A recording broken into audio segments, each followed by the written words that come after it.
Guys, Tom from the 100th Monkey Radio here with Inelia Benz at East City Ranch during their conference. Inelia had her presentation a little while ago, and as usual, she stepped up to the plate and answered some really good questions for people. You've been really busy.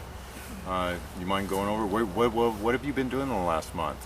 The last month I've been traveling to and from Ecuador, in the middle of the mountains. Oh, this is, feels more comfortable than Do you want me to carry on now? Yeah, we'll go ahead and carry on. Yeah. Okay, so.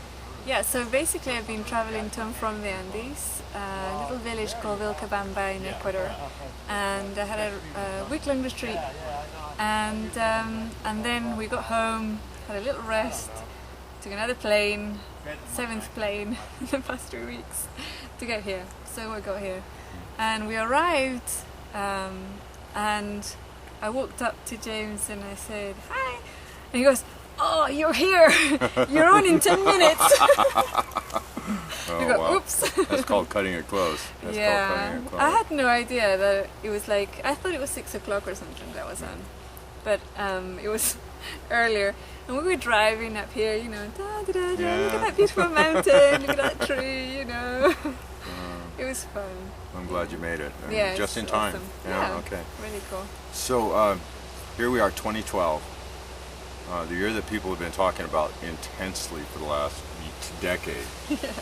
I personally feel that the energy is changing, that the vibration that you talk about all the time has been raising, and that miraculous things are in our future.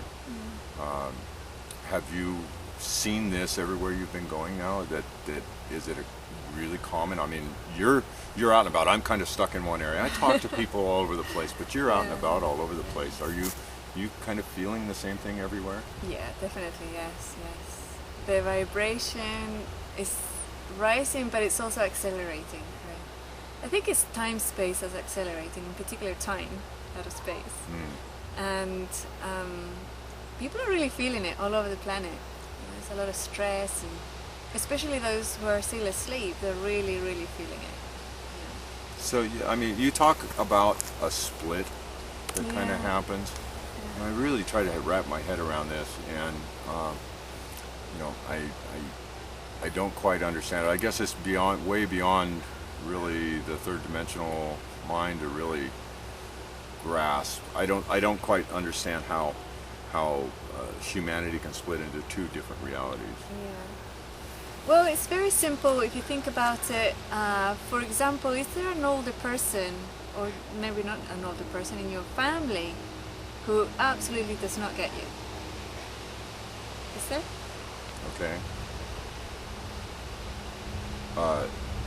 One more time. One more time. Is there a person in your family who doesn't get, or doesn't understand, doesn't see you, who you are?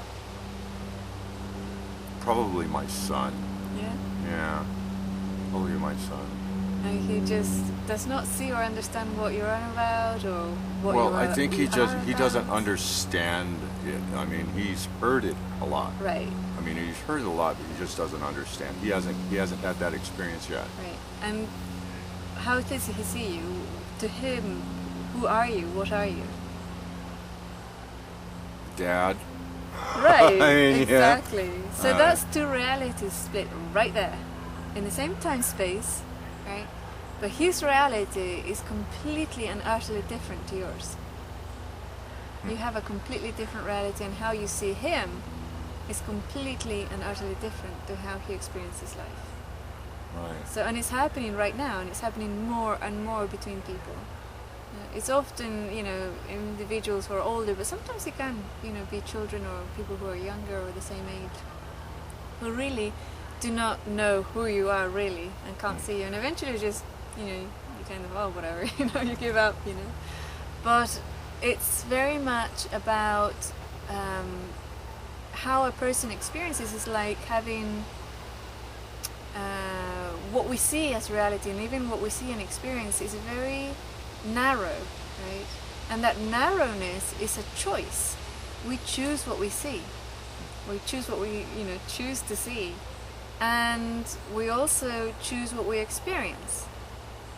And sometimes it can be really in your face, you know, like something that's completely, that others cannot see, you will be able to see and stuff like that. So what do you say to those people that hit that frustration factor when they know, I understand I create my own reality, I know this in my heart, I see it reflected in the world around me.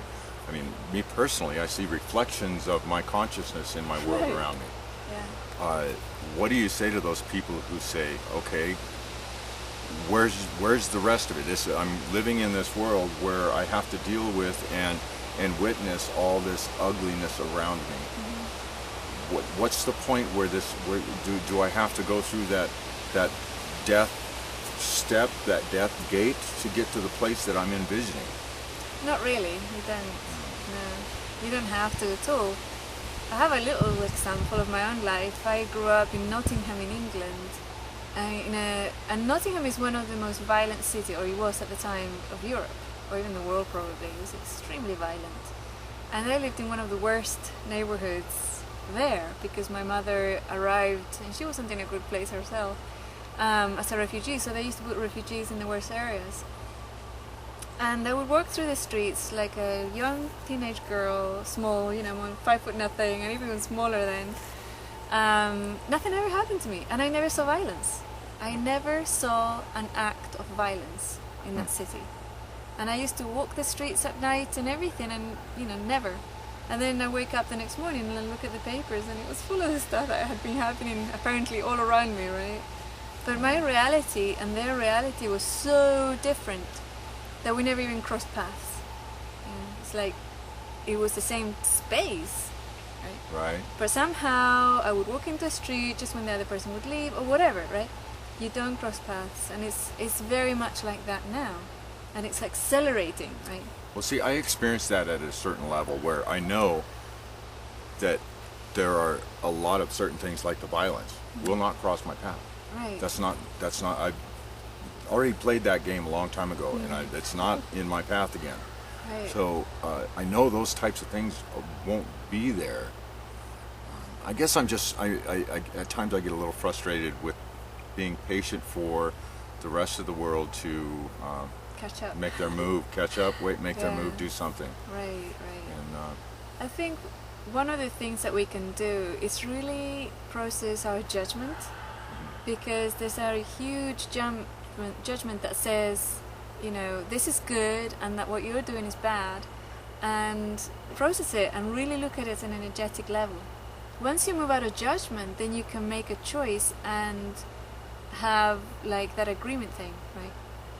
You can energetically tell the person, and sometimes you can tell them to their face, I don't agree with what you're doing. I don't want that in my reality. You have to leave, right?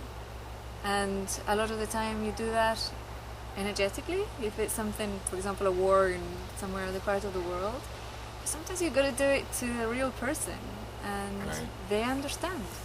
You know, they'll get mad probably, but eventually that agreement goes away. But you have to stand in that space of non-judgment. It's just something that you don't want in your life, right? It's not because it's bad, but because you don't want it. It's because it's unpleasant or whatever. Unpleasant doesn't mean evil, right? right. So, yeah. I'm also finding that integrity, the many levels of integrity, have so much to do with clearing that path for myself. Yes.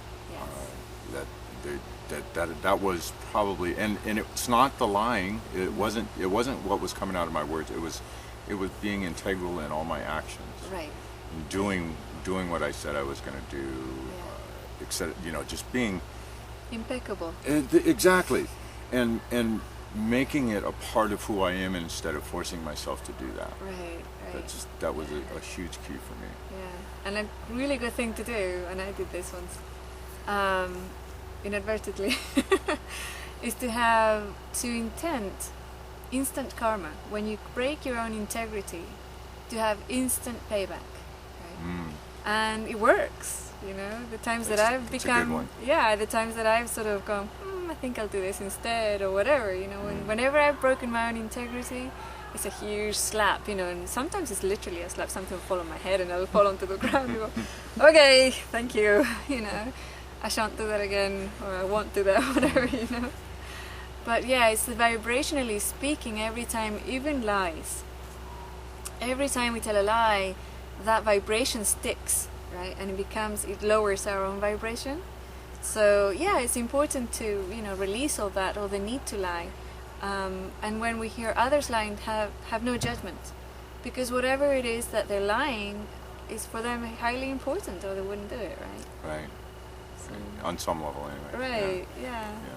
It's a little difficult to witness and be around at times. You know, without being confrontational. Right. But I'm making my way through. So, how is the project coming along with getting the funds together to find a property and set up something similar to this? Right, yes. We've received, I can't remember how much we've received, it's over 20,000 so far. Nice. And what we're doing basically, I visited just nearly everybody's input. They sent locations and stuff. I visited, I'd say 99% of those, and there were pieces of land in all of them that said, me, pick me. You know? So I thought, okay, I understand. It's not about, you know, a special place. We just have to pick one. And then we went through a whole search area with a couple of friends. We looked at so many properties and saying, what do we need in the property to make it easier? And it got really complicated. Because then it was like, oh, if it has commercial license, it's got access to the road, it's already got a building, so we don't have to get permits, and all these things. It got really complicated. But the original vision that I saw was a group of people sitting in a field, in just an ordinary field, and there's something being built behind this group of people, right? That's all I saw. And then I veered out and went off flying to different directions, and then eventually came back into that. And that's all we need. We just need a field in California somewhere, so we can, you know, pull the energy down into California and stabilize it. And basically people will be able to go there and sit in that field in meditation for so many hours and then go home, right? It's like nobody will be able to stay there at night, because you won't have permits, you won't have anything else. Right. And then whatever time it takes for it to be, to have something there, the permits or whatever, that's the time that it has to take. Right. And it's perfectly fine. I'm not attached to when we get it, when it's going to materialize, because yeah, you know, it'd be really easy for me to find somebody who would donate something or whatever, and say, and build it all up and say, here it is, right? But that's the savior energy. That has nothing to do with the new paradigm, the co-creative energy. This is an experiment. This is an opportunity. We co-create this special location of multidimensionality on our own physical reality, right? But we do it together. I'm not going to do it for people. Right. Are you familiar with Michael Tellinger? No, I'm not. He's a researcher in South Africa, and he's found all sorts of stuff about ancient alien intervention and action, gold mining, that sort of thing there in South Africa, creation of human race, etc., all sorts of different really amazing stuff that he's been finding there. But he has, and through this he has come up with, it's taken him in a lot of different directions, spiritual, etc., and his heart has told him that our society needs to be cashless, we need to he calls it contributionism. Yeah, it's energy exchange of a different form. Absolutely. Yeah. And they just started a political party in South Africa called the Ubuntu Party. Okay. Excuse the pronunciation, Michael. But it is basically that. It's all equal. We take care of each other. No cash society. It's contribution. Exactly. Everybody contributes. Right.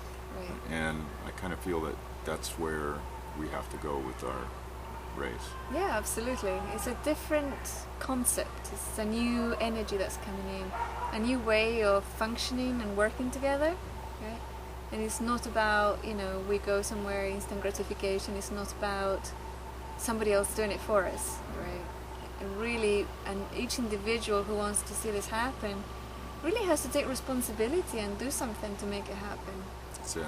That's it. If you be the change, right? Right. Yeah. Okay. Well, I know that they're getting ready to do that speaker panel. Oh, that's quick. right. Yeah. So you're going to take a break after ESETI, and you got any other things scheduled here in the future? Well, I have a couple of events in Madrid and Barcelona in October, and then I have to go back to California until probably January, February of next year. And then I'm free. I can do whatever I like. Anything special for December 21st? Buy popcorn. There you go. There you go. All right. All right, Inelia, thank you so much. You're welcome. Thank you so much. We all love you. All right.